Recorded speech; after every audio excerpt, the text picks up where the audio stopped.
Hello, hello, everybody. Welcome to this channel, Hiyasauma Somatics. My name is Hiyasauma, and I am an author and a somatic movement educator and a performer. And this channel is dedicated to the wisdom of the moving, sensual, and sensitive body. And today, our special guest is one of my favorite people, Tal Shibi, and he has been on this channel already for two interviews before. So if you don't know Tal, then I invite you to go and search for an interview on touch, and then the interview that we did with Tal on men and movement also. So Tal, we welcome you back. People love these earlier interviews, and we look forward to talking to you again. So, Tal is a somatic movement educator, dancer, practitioner of contact improvisation and different dance techniques, and also a water massage technique. Yes, shiatsu, is that what it's called? Watsu and water Watsu, dance, Watsu and and water. and shiatsu as well on land. I do shiatsu as well. Yeah, Yes. And one reason that the conversations with Tal have been so fruitful in the past and will be today also is that Tal also loves thinking about dance and movement and is, in my view, a fantastic movement thinker also. Yes. appreciate that. Love Yes. that. And you do workshops on different topics, and so you can talk about that too. So I'll let Tal introduce him further, but I'll just mention right now to the viewers also that this episode is dedicated to the question of progress, progression, advancement, and inside somatic practices and movement practices. So one of the main questions that will be on the table is, well, is it important to make progress inside of somatic work and what that means? But before we jump in, Tal, is there anything that you want to tell us about your movement journey and maybe how you found these practices that speak to you now and that you teach? The floor is yours. Thank you. Well, briefly, I think I discovered that I have a creativity in me that started with visual arts, Hmm. and that discovery allowed me to be self curious in a way that was fulfilling. Where, if I could be just with a camera and go out and be in the moment and feel my own presence and feel the presence of the world. That's what I was seeking. I was seeking to a state of enlivenment. Then that um, ran its course when I studied photography and visual arts, and we were getting a lot of assignments. I realized that was more in my head than I wanted to be. So I wasn't getting that feeling anymore that I had when I was doing it on my own. And then when I by chance got into dance, I somebody recommended a class, and I took a class, and was very uncomfortable and weird and very strange. And I remember feeling very alive within that discomfort or strangeness, where I felt, this is definitely not my scene. I came from basketball and sports and things like that. But something in the room, I think a frequency that I could um, connect with was one of feeling enlivened, and then also asking. I remember at the end of the class, somebody asking simple questions. How did you feel after this exercise? And I think this was probably connecting to our talk about men and dance as well. For somebody who was not asked that a lot, it gave me another avenue that just felt very fresh to ask the body from a body place. How do you feel? Versus just um, Yes. a cerebral thought that you kind of already have made up your mind about how you feel. You have to really check in. Mhm. How do you feel right now in your body? And so the world of dance and somatic practices and body work as well, was just calling to me, and I followed the call. I just said, I'm going to keep following this. Yeah. That's beautiful. I love the phrase that you mentioned also, the state of enlivenment. Is that what a dance practice brings to you also? Yes. Yes. Yeah. For me, that is what I am seeking, and that is what I believe that people seek in their artistry. Mm-hmm. And different practices speak to different people, and that's why it's good to explore. So if I believe that a chef or a painter, or those are the modalities that, when they creatively organize colors on canvas, they get that feeling. A chef, when they creatively organize palettes, ingredients, or the theater of plating, they feel that feeling. A dancer feels that in space and in following the creative impulse of the body. And then if we take that into choreography or into performance or into just the joy of improvisation, then it's doing it together in other bodies, and we can really become like um, attuned to a greater intelligence, like flocking birds, or something that is the happening. But that happening is very alive, I think, partially because we take away energy from the over analyzing mind and connect to a intelligence that's larger than us, that's running through us. Mm.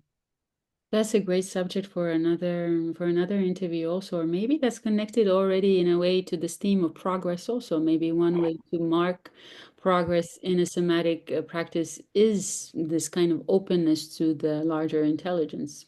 I'll put Hmm. that out there also.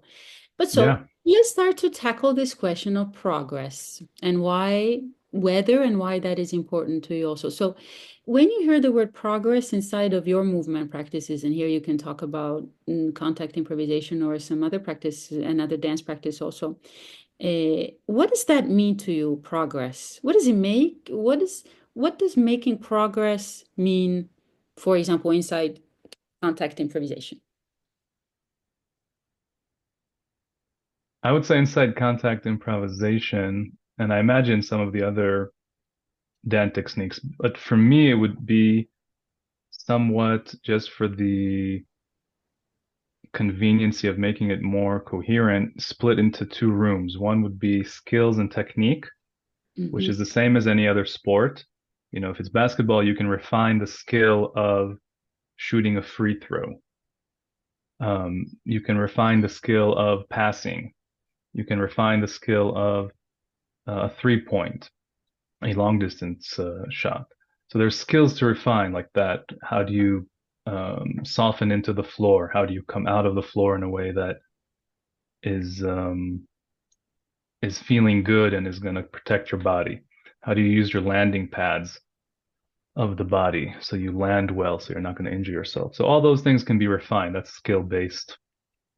Um, the just the room of skill acquisition and refining that like a sport.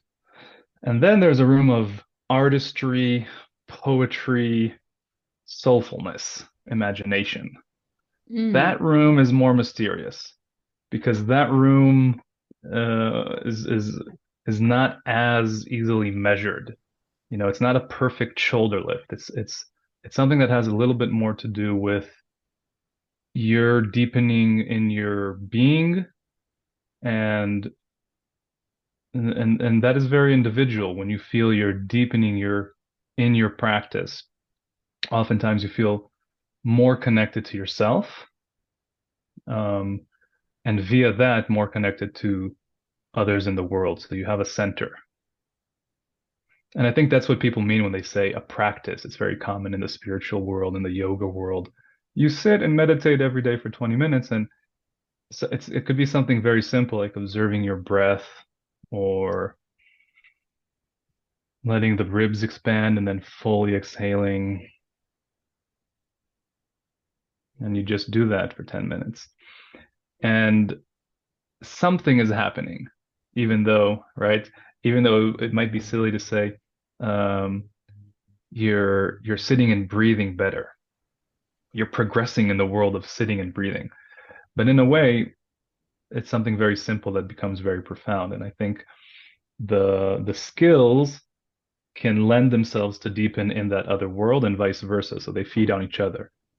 Your imagination can grow, your sense of your style can grow, which is important in art because, for Oh, example, when Pollock started throwing paints on canvases, that was his expression of a style.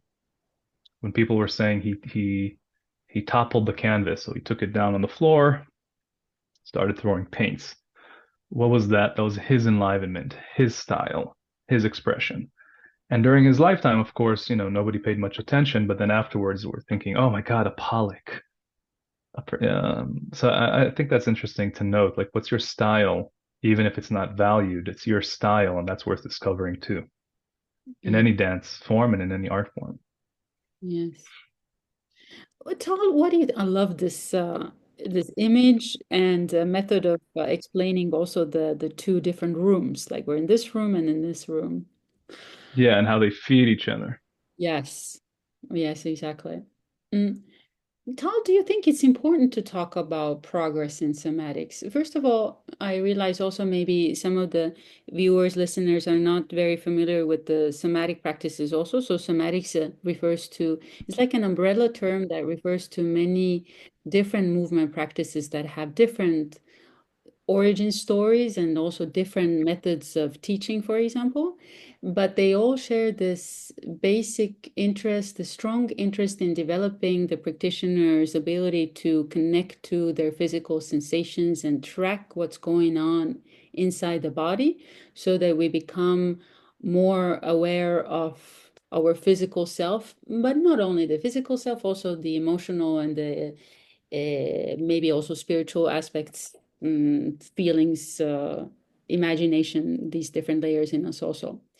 And sometimes it's a little bit mysterious as a somatic practitioner and a teacher, I can say also, as to how to explain what progress means inside of these practices. Because if the goal of the practice, one of the big goals of the practice is to develop a connection inside of yourself to your own body and trace the sensations, how do you know at one, like how do you know that you're becoming better at that? How do I know that I progress with my practice?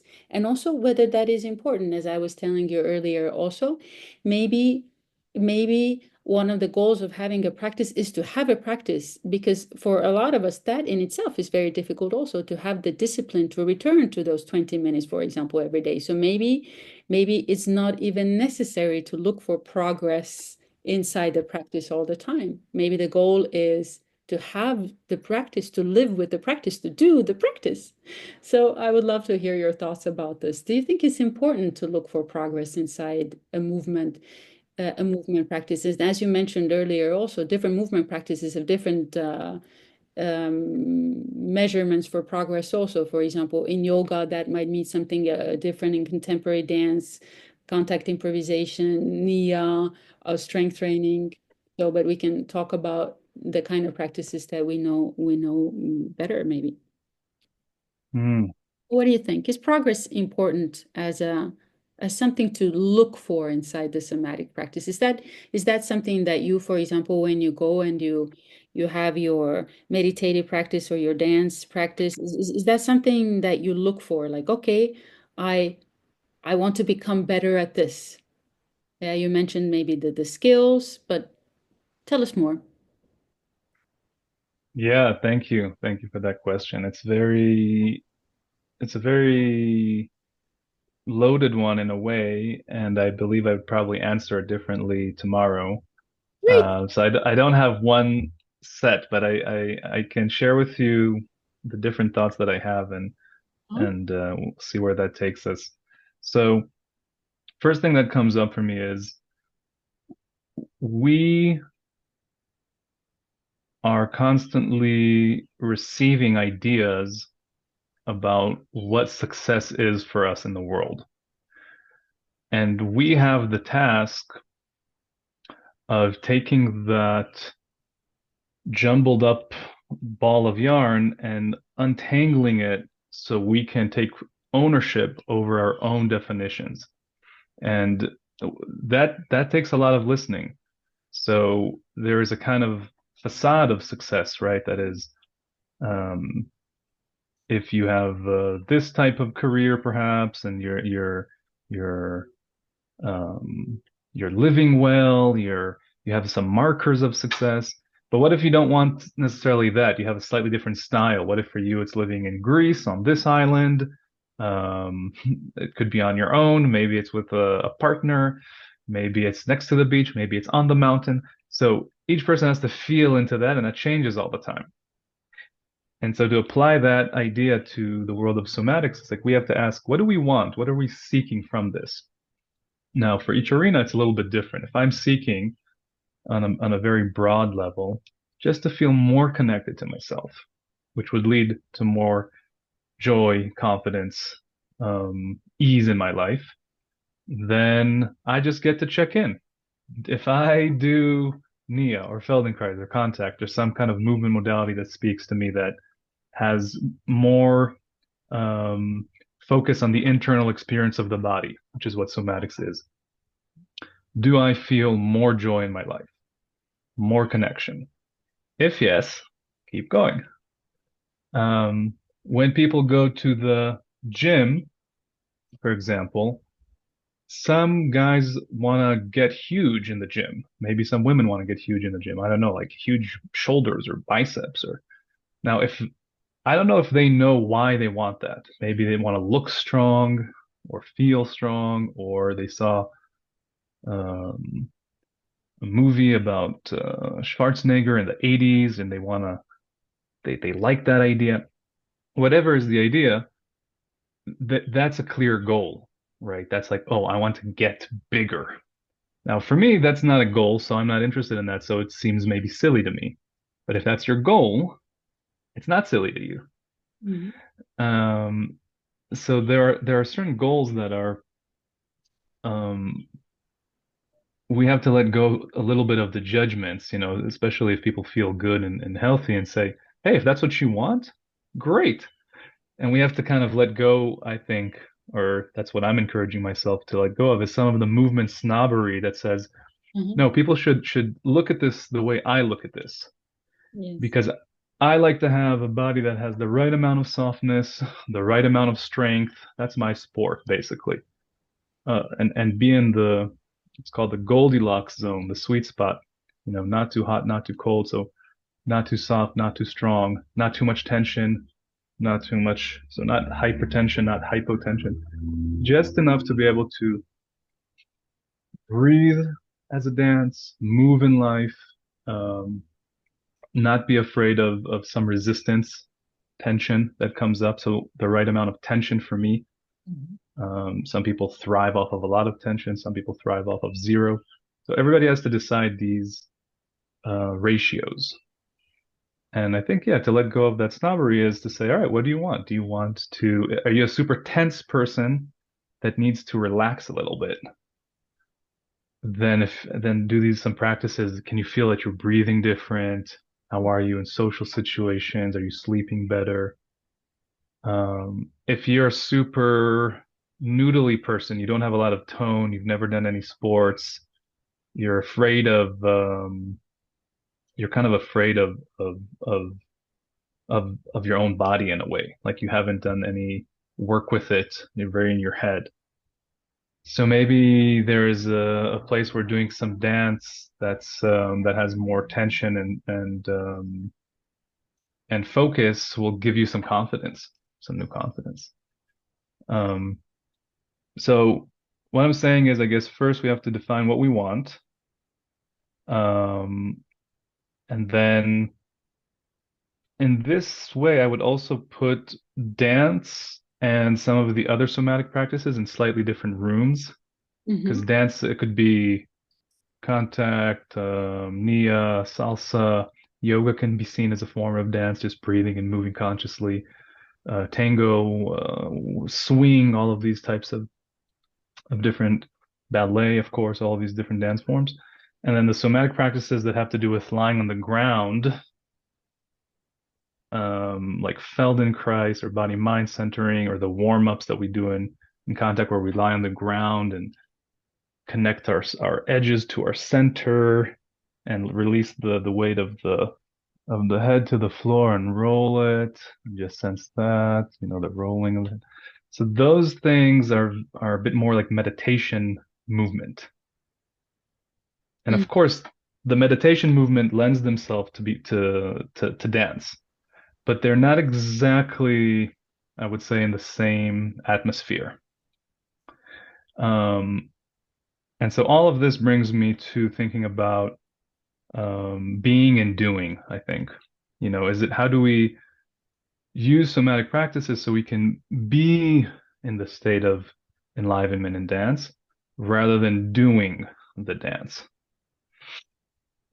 yeah. Um, and I think it's a correction a little bit of our society. Our society, as a person who likes to harmonize, I'm guilty of wanting to harmonize everything. So if our society is pushy, very much values doing, very much values the look of success, then in dance, that would lend itself to wanting to be a good performer, wanting to have it look a certain way where people say, ah, that looks really like you're really successful at that.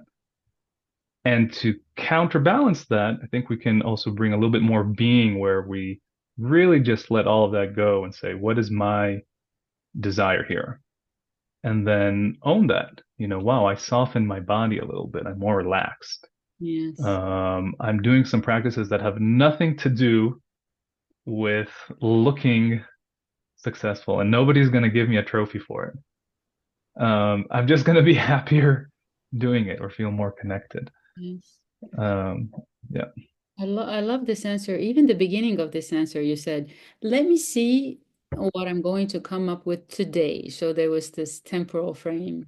Today I'm going to say this, but I might change my mind tomorrow. And then inside the answer, you also mentioned, what I'm just paraphrasing loosely here, that what progress means and feels and looks like might be very individual also.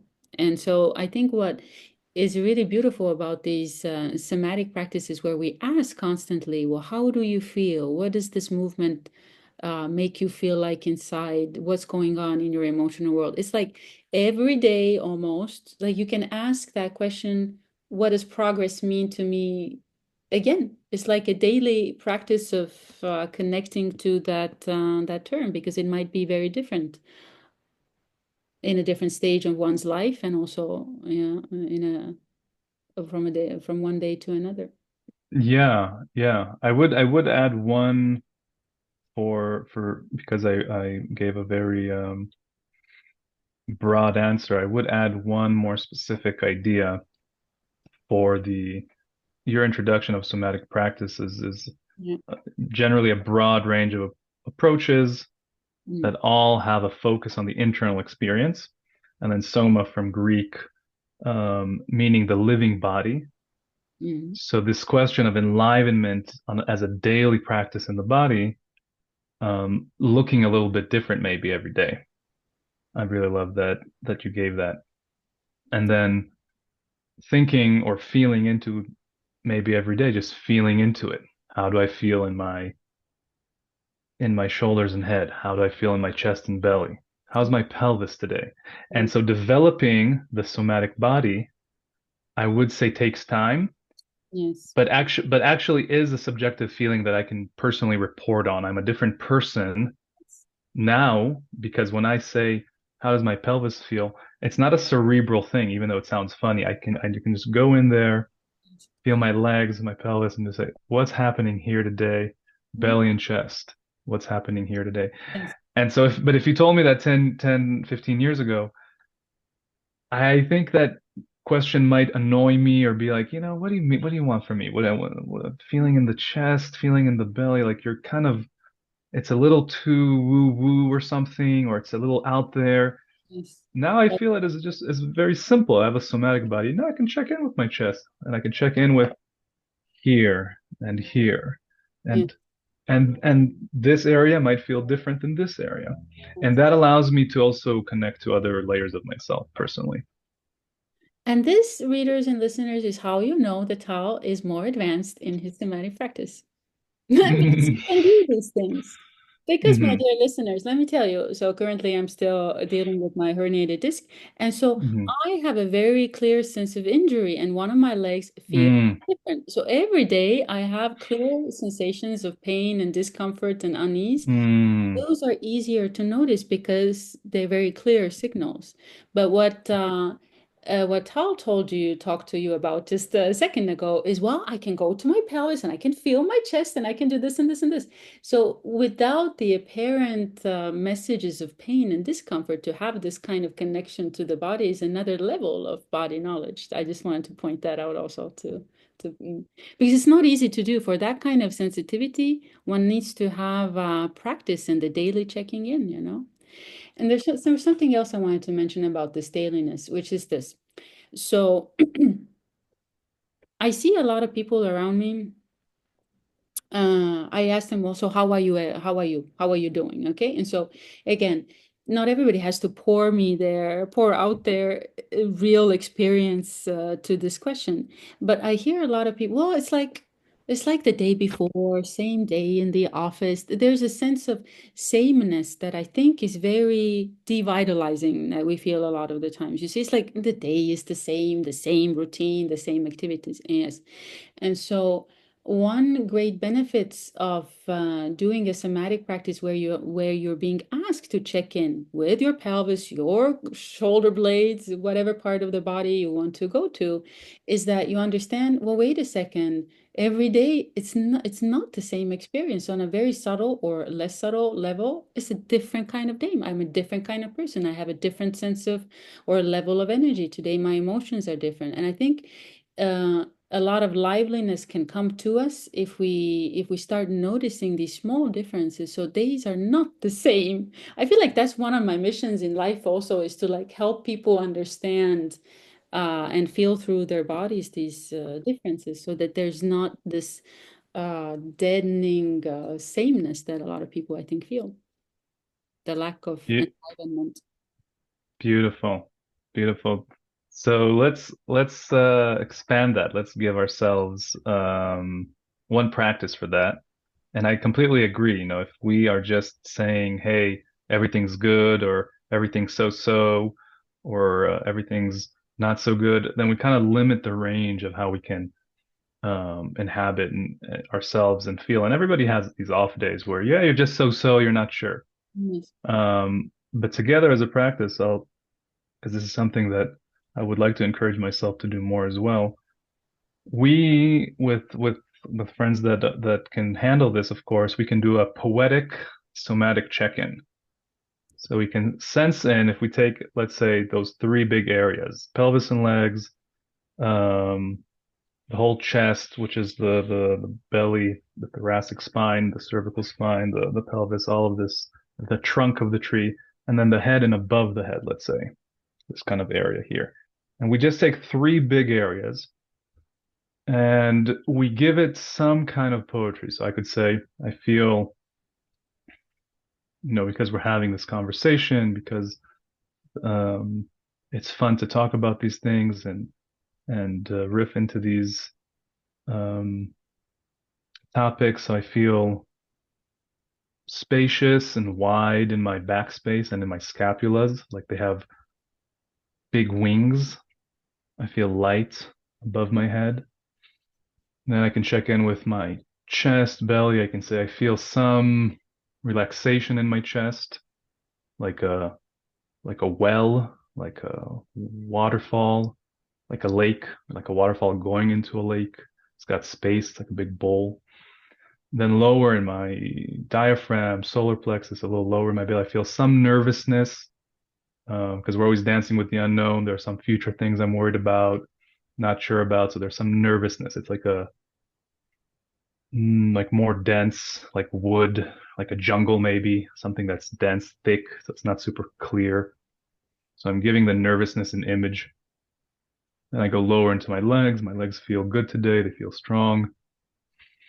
Um, they're looking forward to walking on the grass. So maybe they're anticipating something. So I'm just giving, that's my and overall, I'm happy to be here. Right. So now I have all these layers that I shared, and now I'm feeling like, oh, okay. this is fun to share with you to be seen in my somatic check-in. And we can encourage this kind of, also some people love, I like imagery, and so that works for me. Um, and also kind of not having it to be one mood. So maybe up here is free and open, and then down here is kind of, what is this? I can start asking, and your vulnerable share. Thank you for that too. You can start asking, what is, oh, down there is some tension. What is this tension about? What images are coming up? Is it, and we start connecting different things. Feel beautiful up here, but it's a little tension down there. It's thicker. Is that a worry? That's that, you know, just naming that I think really helps. Yes, it's beautiful. I hope you all did this also. And if you didn't, you do it in your own time later on. Yeah, that's the practice. Those three big areas, and then starting to Because take a moment and riff.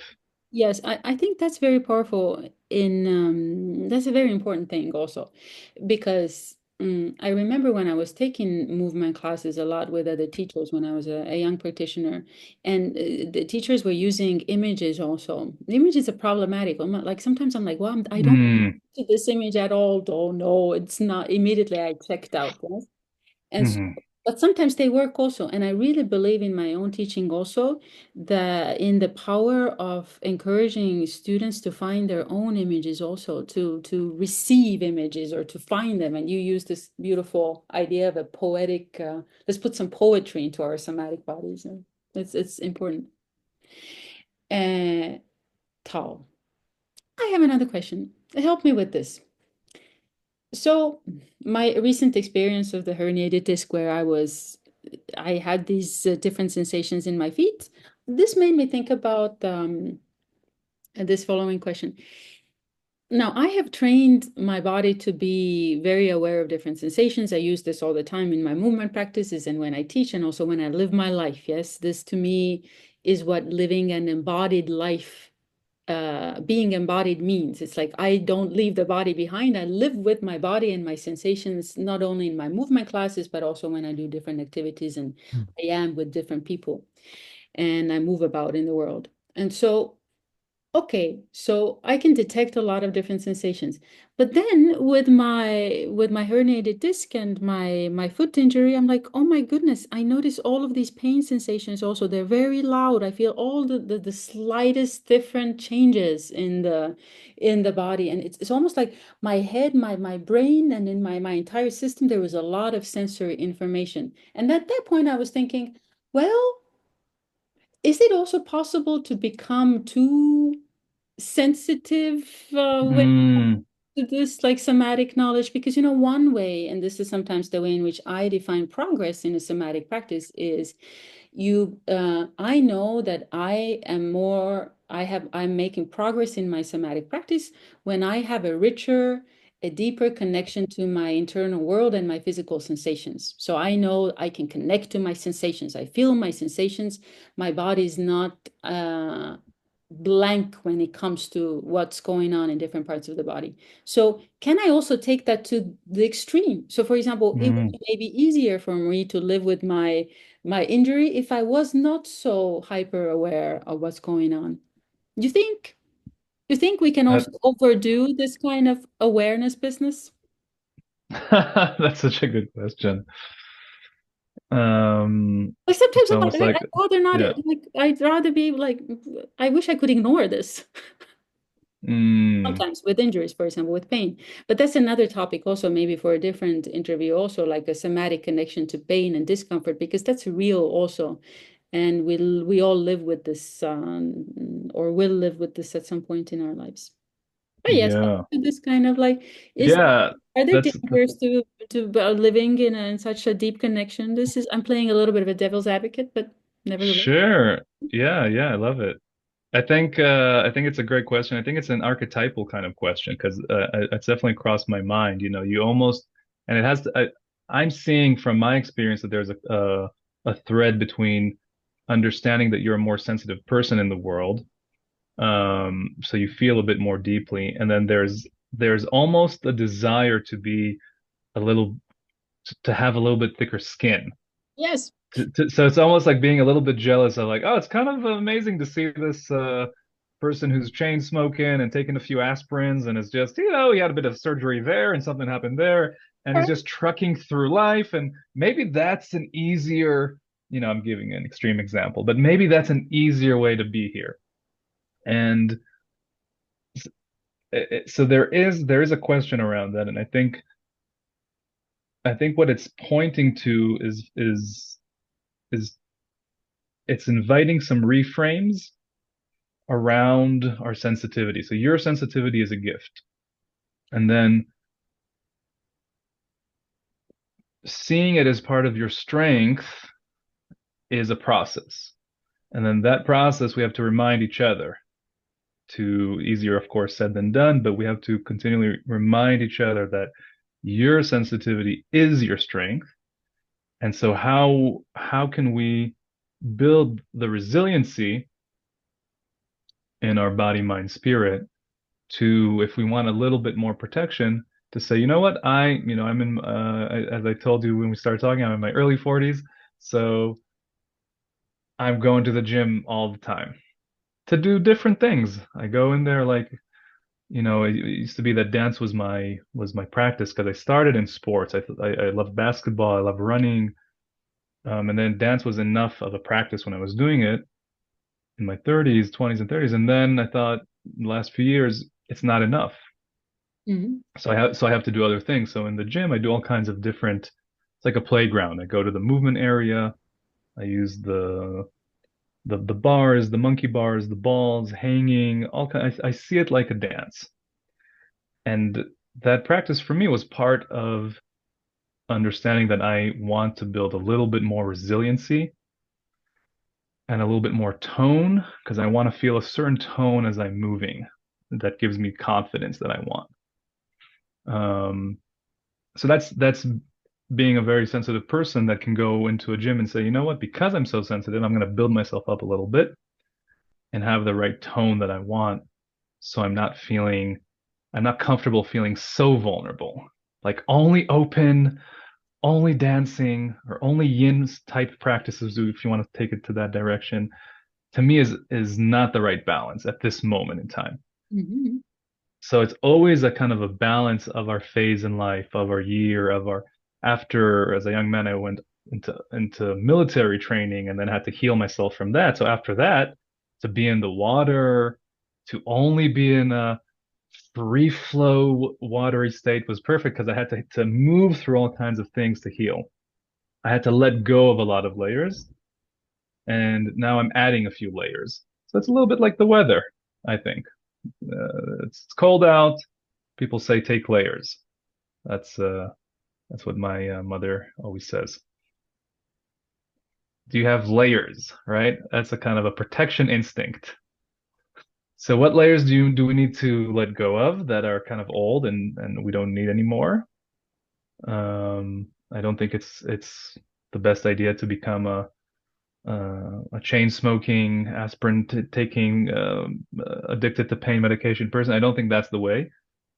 But if you're feeling like, hey, I'd like a layer of protection, then I would say, what is that for you? Is it a bit more meditating, or you've already said about the gym, or um, yeah, I think there's a sweet spot. I'm not sure if I think I agree that being just open and vulnerable might not be the best for everybody. Yeah. If you're already sensitive, maybe it.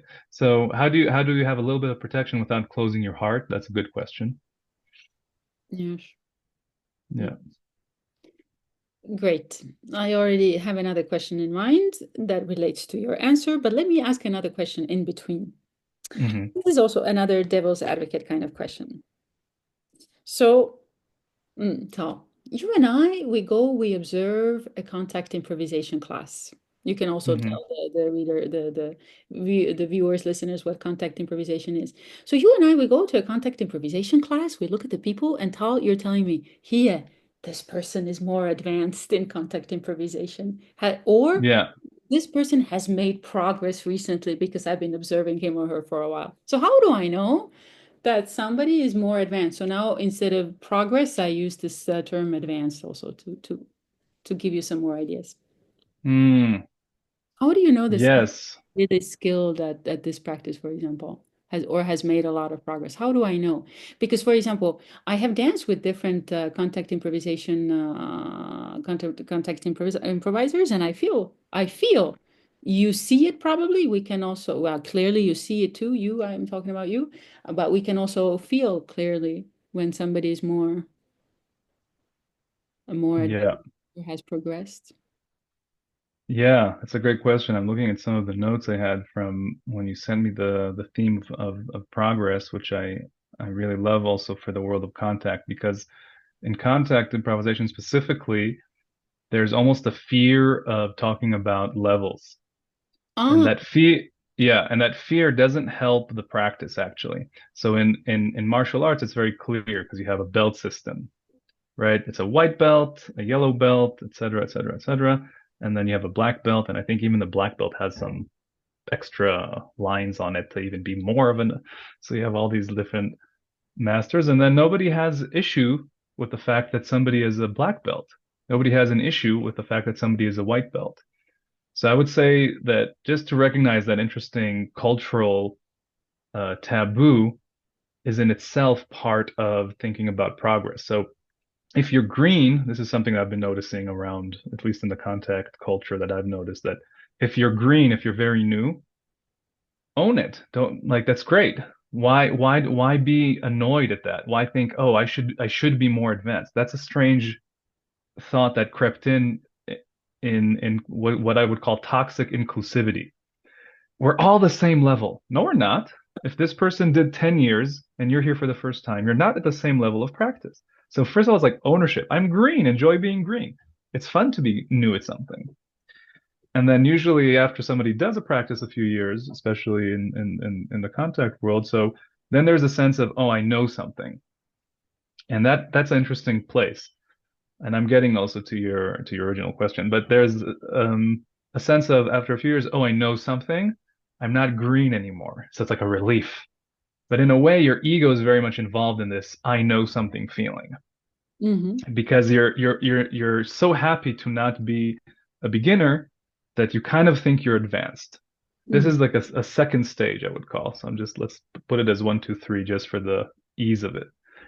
Then after some more time, just for the number, we'll say 10 years, as an old school kind of way, you're out of this place of, oh, I know something because I'm not green anymore. And you're into a place of, I actually don't really know anything. Now you're actually advanced. So it's like a one, two, three, and then you come back to not knowing anything.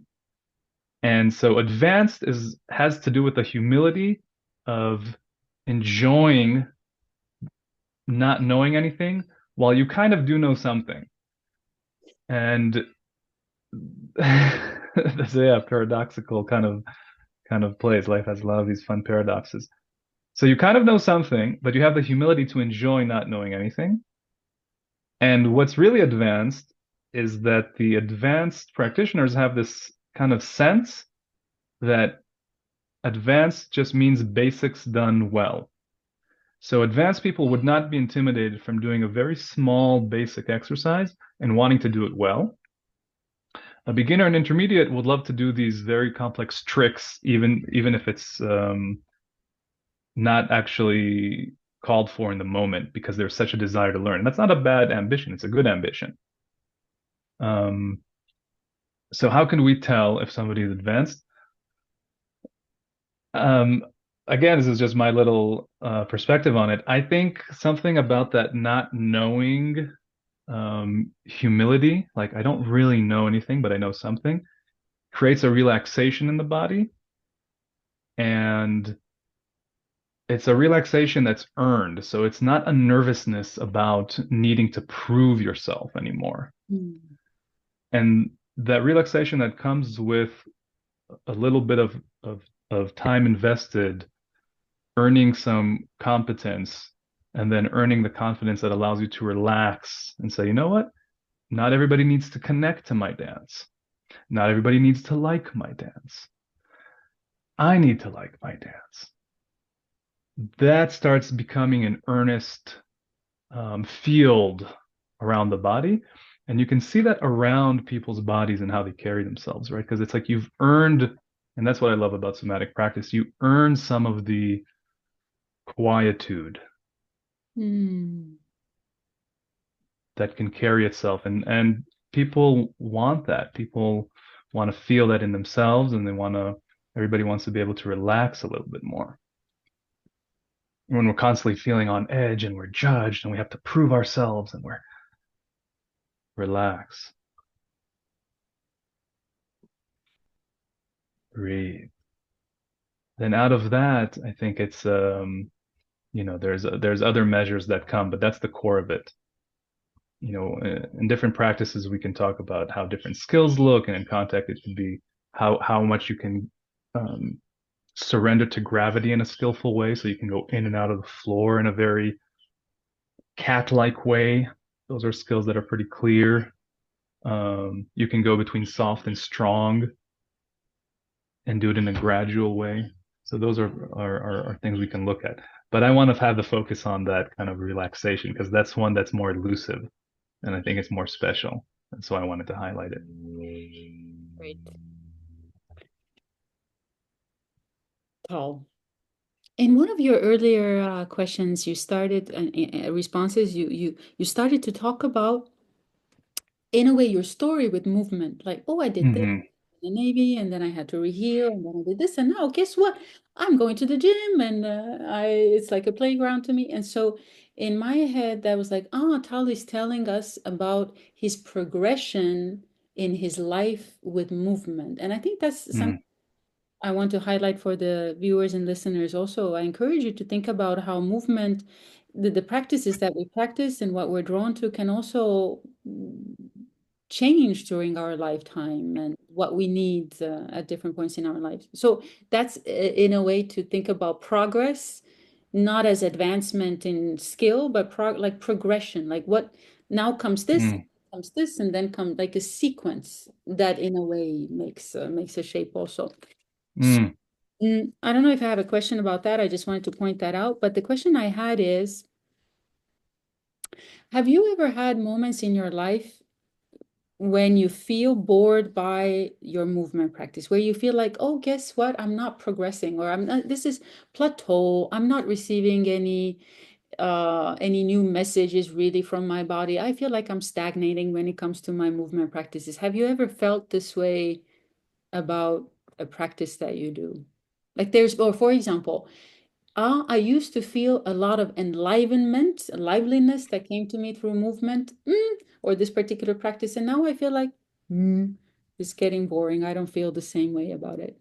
And so the point of these questions is to make us also, especially those of us who have lived with the practice for a while, like the bigger question is also, well, how to keep our connection to the practice fresh and alive and interesting also. mm. So have you ever been bored by your movement practice? Or maybe Yes. you have. Oh, yes, definitely. Tell us about it. Yeah. Yeah. I think the first thing that comes up for me is the thought that that's very natural and something to invite. If you're doing something long enough, um, then coming up into these plateaus is very natural, and I think it's a good invitation to ask, okay, what is exciting for me right now? Do I need to switch this up? What phase am I in my life? Do I have to now? Have I been too caught up in this little scene and wanting to progress in it? Maybe I need to take a step back and get a pool membership or something, and get back to the joy of swimming or something that's totally like solo. Or maybe I've been too isolated, so I've only been going to the when I started doing the gym practice, then I felt, oh, I'm too isolated. I'm just going and doing my own little routine. And I took a last week a Thai kickboxing class just to be in movement with people in the room as a student and go through those feelings of you're it's kind of strange to be a student after you're um I enjoy teaching as part of what I like, so then and I've been so long a student with the different phases, so you have to then go into the room and put myself into this kind of like semi-comfortable feeling. But mostly to do it with people in the room because it's kind of nice afterwards, after the class is over, people chat with each other a little bit and they say, "Are you here the first time?" or "What is this for you?" And there was another person that was a beginner. And she asked me, "Oh, it seems like you know what you're doing or something." And I said, "No, I'm just really pretending that I know what I'm doing." And I'm here just to kind of have fun. I like to take out some energy on the punching bags. And I felt like just that answer, allowed her to relax a little bit because and it was true. I'm not really there to learn how to be a great fighter. I was there just to enjoy some movement with people. And I think maybe she felt that, so that answer helped her somehow. Because it's a kind of intimidating environment to be a student in anything movement wise. Oh, that's interesting. Um, Mhm. yeah, it's the unknown. You don't know, you're not sure what the scene is yet. What's what's exactly going on. So I would say, yeah, I think it's natural to plateau, and I do like the idea that the right amount of movement is the medicine. So most people do gravitate to something that is their home practice. For you it's Nia, for me it's contact, as well as improvisation in general for both of us, I imagine. So there's a home practice, and then there's how do you go a little bit out, um, which is similar to any, I think this would be the refresh. I think it's similar to any um, place, arena in life where we have our comfort zone right in the middle, and then yeah, we have our comfort zone in the middle. Mhm. It's like something that, okay, we've done a bunch of time. Now we're just totally relaxing. Then there's the total edge. How can we dance like in between? We don't have to go all the way and dance out of it all the time. Mhm. We can dance, if this would be the dancer that's totally out there. This is the dancer that's totally out of the comfort zone. What is the practice that we could dance that's not in the center of the center? But I think that for me refreshes the practice. And I don't know how that looks like for everybody, but it doesn't feel like very known and familiar, and that breaking of your own routine Yes. will refresh something. Yes. Yeah. Like for me right now, again, coming back to my herniated disc injury, but it's taking many months to, and so I go to my physical therapy, and that, for example, is very refreshing also. The exercises that we do there, the different approach that he has there, and the different challenges. Yeah, so it helps me with my somatic Yeah. the next. Yeah. Yeah. It's very hard to have the different pains come up, like something like an injury, like what you're going through, because they are asking for curiosity, but of course we have an instinct to say, come on, let's let's get through it. Um, and so yeah, I think there's this curiosity is also something to be cultivating, as difficult as that can be with things like, Yes. it's like, what is going on for me here? Do I need to slow down? Do I need, if you said the physical therapy is talking to you, do I need to slow down? Is there another, a lot of beautiful somatic modalities, and this is part of the topic, were born out of a story like your Yes. own. So Absolutely. Moshe Feldenkrais, that whole method was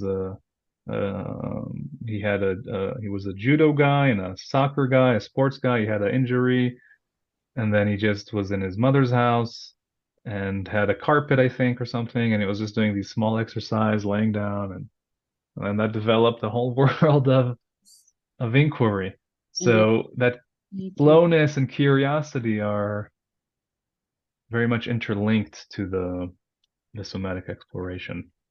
yes. And then Tal, maybe at the end here we come back to the beginning. We started Yes. with this very big thing, which was like, Like it was the first sentence, one of the first sentences of the interview was the connection to something bigger, the bigger consciousness. And I wanted to bring that in also at the end because, I recently sat down and I thought I asked because whatever I ask the people that I interview here, I also like ask myself also. And so I was contemplating this question, what does progress mean to me? How do I know, am I progressing in my own somatic work? And so one of the answers that I came up with was that what I feel is different. What I didn't know before that I now know a little or feel more connected to is also in a way the extra sensory is the energy, at the beginning, and I still do, like I'm very connected to my own physical sensations, like my body, and now I'm also feeling more connected to, like, I can grasp a little bit better, like energy, like, in other words, uh the more time I spent with my somatic practices, I feel it's also contributing to my understanding of more subtle phenomena that are more difficult to, for some people at least, to catch. You see what I mean? That's in a way that's my pro Yeah.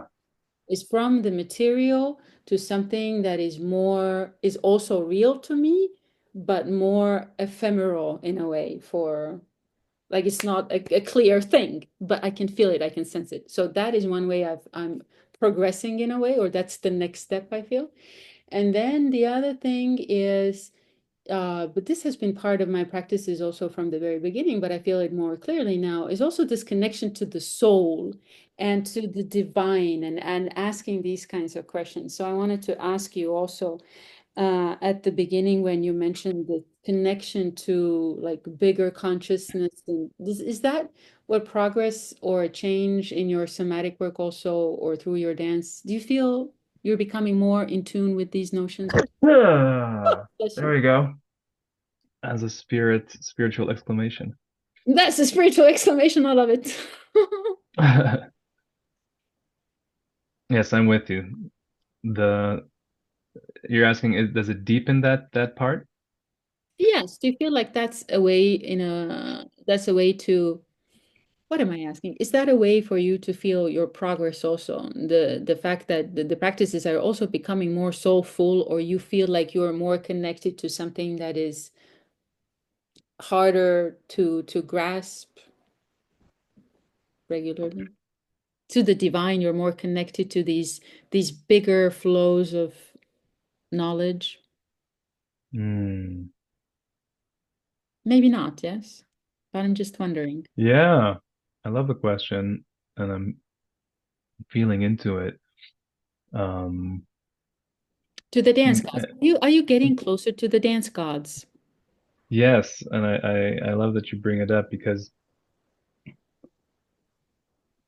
in a way, when I teach dance, I'm always using it to connect people to their deeper soulful selves. But I don't often say that.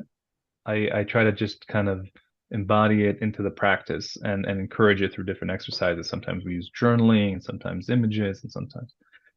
Um, so first of all, I will say I do feel that dance is a spiritual practice. I'll just say it bluntly like that, rather than go around it. It is a spiritual practice. So just because in our um, popular culture, we like to think of these other words like mindfulness, meditation. Then we're using the word somatics to kind of go into the more subtle inner feeling of things.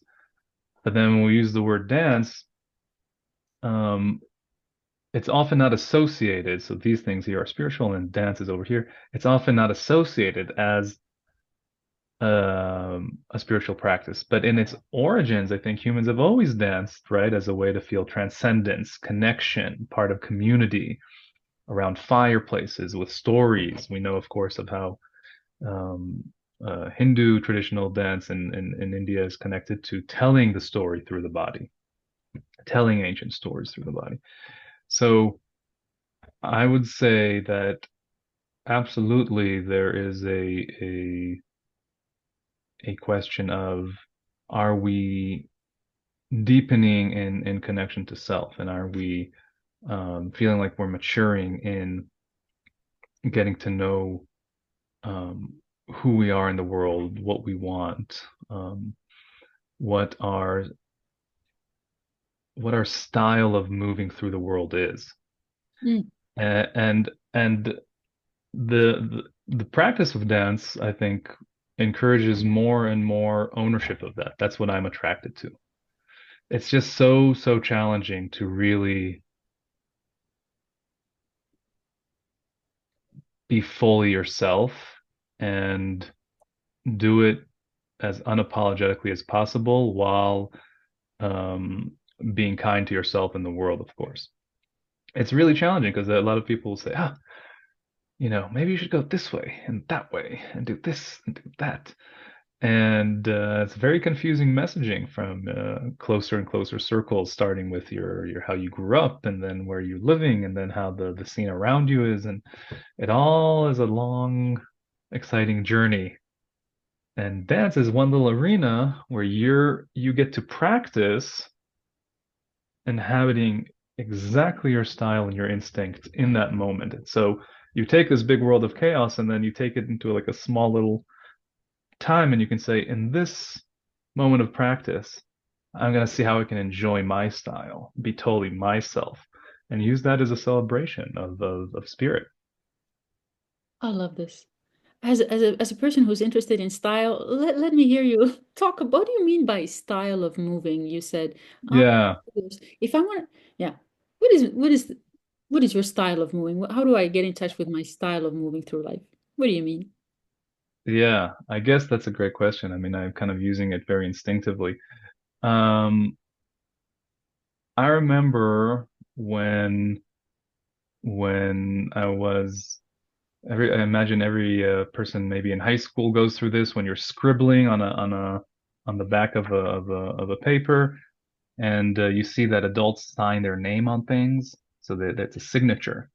And then you start to say, oh, what's my signature? You start to play with signing your name and you think, should I do this creatively? Should I? And you fill up a few pages like that because at some point you're supposed to start signing things. And you can sign your initials, you can do it with a big line or a small line, and that ends up being your signature that you have an affinity with, right? People who practice their signature, they practice an affinity with a scribble on a page, basically. And there's some emotional affinity to that scribble. Like I enjoy doing this big T because I thought it's kind of giving the other AL like a little home. And so I want to feel like I'm at homeness. Like a roof. Yeah, I wanted a little roof at homeness with myself. So that's why, and I wanted to have this line and I felt some affinity with that. Now that's something that just comes, it pours out of you. And then so you don't know why exactly. You're just feeling the affinity with it. And that's a way to also make that small discernment between what we think we want and what is pouring out of us, Oh, and how to use that body instinct as a a daily check-in of, hold on, what's pouring out of me, and how can I let myself follow the vehicle of the body with all of its wisdom and not override it with my mind that says, no, no, no, this is safer, this is more smart, this is cooler, but your body's saying, no, no, no. And so to kind of not be at war with those places, but to say, all right, mind, you also want your securities, you want things to be safe, you want to be loved, you want to be seen. I see you. Give that validation to your mind. And then we have to follow the challenge of the mystery. Yeah, yeah, I wanted there to be a pause so people can hear these last words. yeah. Follow the challenge. Challenge of the mystery. Yeah, We will let you listeners figure this one out in your own dance. So, yeah. wow, this was so amazing. Is there anything you want to add that I didn't ask you? No, this was beautiful. I hope I come back for the next for the next topic. Absolutely. And you will be back here. And where can people find you if they have questions to Y- you or they want to come to your dance? Sure, You give movement classes sure. online also. Advertise yourself. Thank you. Yeah, well, I'm based right now in Colorado, and yeah, I do create courses and workshops. You can find me at my name, talshibi.com. And of course, if you have any desires to invite me to anything, you can just send me an email at talshibi@gmail.com. And and yeah, I will also post this conversation there. And so, yeah, I hope to be in touch and in movement. Yes, invite Tal to do workshops also at your institutions and your movement studios and from one of the earlier interviews that we did with Tal, I know also that you do special classes for men, for example, which I think is very exciting also. So take note, you all. And then, of course, leave us comments. Really, really great if you leave us comments and tell us what you enjoyed about this interview and what progress. Tell us what progress means for you in your movement practice and whether that's something that you think about or not. And then we wish you a good dance and movement journey, and we will see you next time. Thank you so much, Oh, Tal. thank you, thank you.